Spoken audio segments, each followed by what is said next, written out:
여러분, 주말에 외곽으로 드라이브 가다 이런 생각 해보신 적 있으시죠? 저렇게 구석진 산속에 저렇게 큰 빵집을? 장사가 될까? 전기료가 나오려나? 평일 오후 2시, 테이블 50개, 손님은 딱 2팀. 하지만 건물은 무려 500평입니다. 주차장은 운동장만 하고 빵 하나에 9,000원, 커피 한 잔에 10,000원이지만 직원은 15명이나 되죠. 회장님이 은퇴하고 취미로 하시나 돈이 남아 돌아서 싶으시겠지만 사실 여기엔 여러분이 상상도 못할 136억 원짜리 생존 경쟁이 벌어지고 있습니다. 2019년부터 2024년까지 이런 산속 대형 베이커리가 무려 5배 급증했다고 합니다. 국세청은 이 현상을 예의주시하고 있고요. 물론 대부분은 진짜 빵에 진심인 사람들입니다. 하지만 그중 일부는 전혀 다른 목적이 있을 수도 있죠. 오늘 이 영상 끝까지 보시면 왜 빵집이 상속세와 연결되는지, 136억을 영원으로 만드는 합법적 방법이 뭔지, 국세청은 어떻게 진짜와 가짜를 구분하는지, 그리고 이게 왜 여러분도 알아야 할 문제인지 모두 명확히 이해하실 겁니다. 자, 시작해 보겠습니다. 상속세. 이름만 들어도 머리 아프시죠?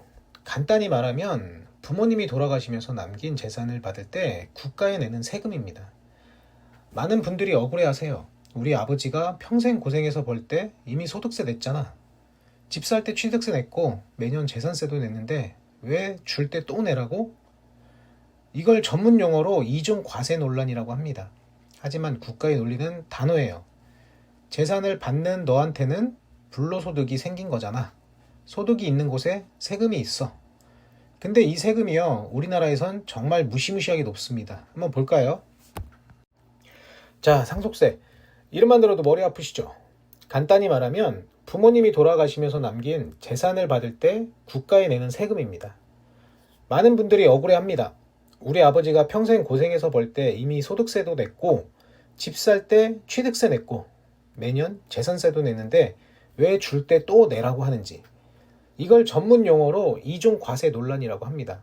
하지만 국가의 논리는 단호해요. 재산을 받는 너한테는 불로소득이 생긴 거니까 소득이 있는 곳에 세금이 있다 라는 거죠. 근데 이 세금이요, 우리나라에선 정말 무시무시하게 높습니다. 한번 볼까요? 1억 원 이하는 10%입니다. 이 정도는 괜찮죠. 1억에서 5억은 20%, 5억에서 10억 사이는 30%, 10억에서 30억은 40%. 슬슬 무서워지죠.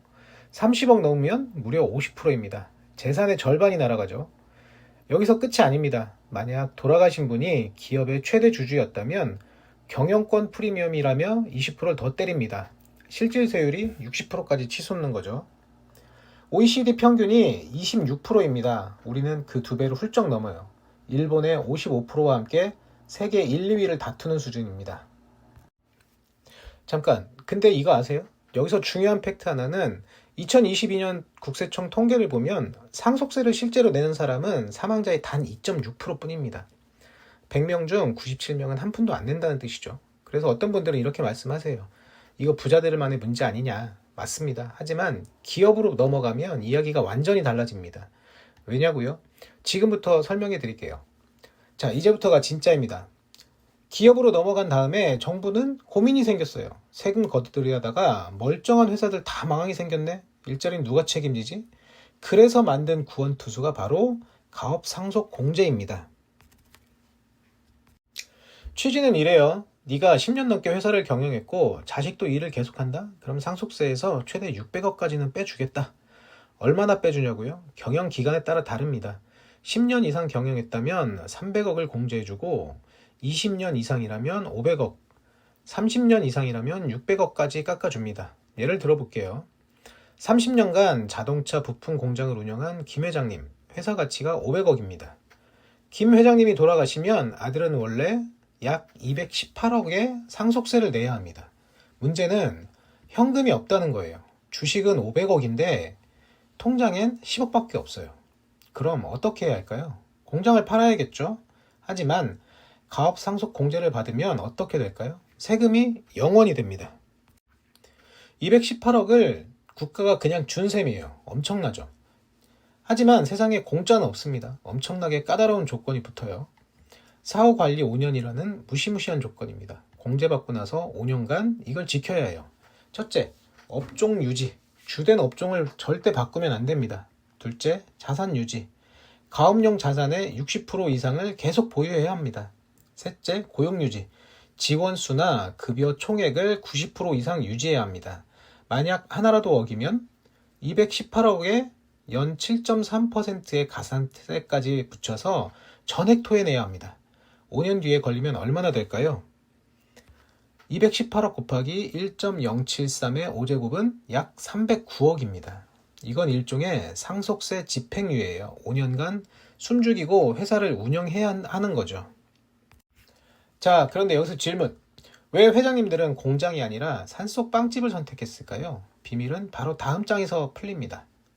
이제부터가 이 영상의 핵심입니다. 예쁜 카페와 고소한 빵집, 둘 다 커피랑 빵을 팔죠. 그런데 가업 상속 공제는 한쪽만 받을 수 있습니다. 어디일까요?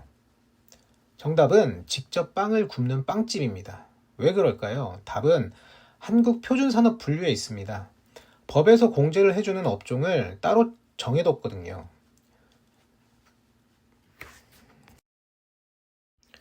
음료조법은 커피와 차를 파는 일반 카페입니다. 이건 서비스업이죠. 공제 대상이 아닙니다.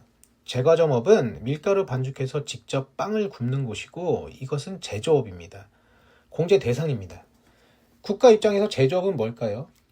기계 사고, 원료 사고, 사람 많이 뽑으니까 경제의 뿌리라고 보는 거예요. 반면 일부 서비스업은 자산 투입이나 고용 효과가 제조업보다 작다고 판단하는 경향이 있죠. 그래서 회장님들이 이렇게 주장합니다. 나는 빵을 파는 게 아니라 빵을 만드는 공장을 운영한다. 실제로 계산해 볼까요? 양평에 시가 300억짜리 땅이 있습니다. 첫 번째 시나리오는 그냥 상속을 하는 경우예요. 상속 재산은 300억, 각종 기본 공제는 마이너스 10억 하면 과세 표준은 290억이죠. 그렇다면 상속세는 50% 구간이기 때문에 약 136억입니다. 현금이 없으면 땅을 팔아야죠. 두 번째 시나리오는 10년간 빵집 운영 후 상속하는 경우입니다. 가업 상속 공제 10년은 마이너스 300억이고 과세 표준은 0원이에요. 상속세는 당연히 0원이 되겠죠. 대신 10년간 이만큼 투자를 해야 합니다. 베이커리 건물 신축 30억, 제빵 설비 오븐 등 5억, 10년간 인건비 약 20억입니다. 10년간 운영 적자가 10억이라고 치고 하면은 총 투자는 약 65억입니다. 겉으로 보면 이렇습니다. 세금 136억 대 투자 65억. 무려 71억이 남는 것처럼 보이죠. 게다가 10년 뒤 땅값이 올랐다면 이거 완전 대박 아닌가요? 하지만 여기엔 치명적인 함정이 숨어 있습니다. 지금부터 보여드릴 국세청의 칼날. 그걸 보시면 생각이 완전히 바뀔 겁니다. 올해 1월 국세청이 폭탄 선언을 했죠. 진짜 빵집인지 가짜 빵집인지 싹 다 가려내겠다. 즉 가업 상속공제 부정수급 전수조사를 하겠다고 한 겁니다. 국세청이 주목하는 건 딱 세 가지입니다. 첫 번째는 진짜 만드는가. 냉동빵 사다가 데우기만 하면 그건 제조가 아니라 유통입니다. 제조업으로 인정받으려면 진짜 원재료부터 투입해서 가공, 생산해야 합니다. 밀가루부터 반죽해서 빵을 구워야 한다는 거죠. 두 번째는 진짜 사장님인가? 입니다. 국세청은 75세 회장님을 명의만 빌려서 세워놓고 실제로는 자녀가 운영하는지 등을 살피기 위해 출퇴근 기록, 급여 수령 내역, 의사결정 회의록까지 다 확인합니다. 걸리면 즉시 공제 취소됩니다. 세 번째는 땅의 용도입니다. 카페 건물 옆에 슬쩍 가족 전원주택 지어놨나요?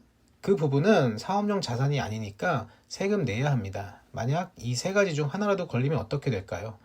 아까도 봤지만 만약 5년 뒤에 적발된다면 136억 곱하기 1.073의 5제곱이 해서 193억입니다. 65억 투자했는데 193억 토해낸다면 총 손실은 258억이 되겠죠. 여기서 잠깐 우리가 꼭 짚고 넘어가야 할 게 있습니다. 전국의 모든 산속 빵집 사장님들을 세금 회피자로 몰아세워서는 절대 안 됩니다. 정말 빵이 너무 좋아서 평생의 꿈을 담아 산속에 멋진 명소를 만든 진짜 사장님들이 훨씬 많으니까요. 가업 상속 공제는 바로 그런 분들에게 걱정 말고 대를 이어 맛있는 빵을 만드세요라고 국가가 주는 정당한 혜택입니다. 일부의 꼼수가 이 제도의 선한 취지까지 망쳐서는 안 되겠죠. 진짜 땀 흘려 일하는 사장님들이 자부심을 가질 수 있는 토양이 만들어져야 됩니다. 그렇다면 다른 나라의 상속세는 어떨까요? 전 세계 상속세 전략 딱 3가지입니다. 첫 번째는 독일식으로 일자리를 지키면 면제해 줍니다. 즉 7년간 고용만 유지하면 상속세를 100% 면제해 줍니다. 기업 살리는 게 세금 걷는 것보다 국가 경제에 이득이다라는 철학이죠. 두 번째는 일본식입니다. 대물림을 허용하고 있고요. 2018년부터 한시적 특례 제도로 상속세를 전액 유예하고 손자까지 이어지면 영구 면제 효과가 있습니다. 130만 중소기업 폐업을 막으려는 생존 전략이었죠. 세 번째는 캐나다와 스웨덴식인데 아예 폐지를 했습니다. OECD 38개국 중 13개국이 상속세가 없습니다. 대신 나중에 재산을 팔 때 자본이득세를 걷죠. 기업 입장에선 당장 현금 부담이 없으니 숨통이 트입니다. 단 이 나라들은 소득세율이 매우 높고 사회보장제도가 탄탄합니다. 상속세만 없애고 끝이 아니라 전체 세금 체계가 다르다는 뜻이에요. 그럼 한국은 어떨까요? 세율은 50에서 60%로 세계 최고 수준이고요. 공제 한도는 600억으로 제한적입니다. 경영 조건은 10년으로 까다로운 편에 속하고 사후 관리는 5년으로 세계 최강 수준입니다. 다시 말해 세율은 제일 높은데 공제받기는 제일 까다롭다고 평가할 수 있습니다. 그래서 2024년 말 상속세를 낮추자는 개정안이 국회에 올라갔었습니다. 하지만 부자 감세라는 반대에 부딪혀 무산됐죠. 결국 제도와 현실의 괴리가 커질수록 자산가들은 더 기상천외한 산속빵집을 찾아 나설 수밖에 없는 상황입니다. 자, 그럼 이제 마지막 질문 드릴게요. 다시 처음에 빵집으로 돌아왔습니다. 이제 저 빵집이 조금 다르게 보이시나요? 누군가에겐 그냥 달콤한 크루아상 한 조각이지만 누군가에겐 수백 명의 일자리와 가업을 지키기 위한 10년의 인고가 담긴 결과물일지도 모릅니다. 여러분도 부모님이 작은 가게나 회사를 하신다면 지금 확인해 보세요. 첫 번째, 사업 시작한 지 10년이 넘었나요? 두 번째, 제조업, 도소매업, 건설업 중 하나인가요? 세 번째, 직원 수 300명 미만인가요? 네 번째, 매출 3천억, 자산 5천억 미만인가요? 4개 다 예스라면 여러분 집도 가업 상속 공제 대상일 수 있습니다. 국세청 홈페이지에 가업승계 지원제도 안내서가 있어요. 거기 보시면 자세한 체크리스트와 계산 사례가 다 나와 있습니다. 마지막 질문 드립니다. 과연 부의 대물림을 막는 게 먼저일까요? 아니면 기업의 생존을 돕는 게 먼저일까요? 정답은 없습니다. 하지만 여러분의 댓글이 우리 사회의 해답을 찾는 시작이 될 수는 있습니다. 의견 많이 남겨주시고요. 오늘 영상은 여기서 마치고요. 시청해주셔서 진심으로 감사드립니다. 구독과 좋아요, 알림 설정까지 부탁드릴게요. 감사합니다.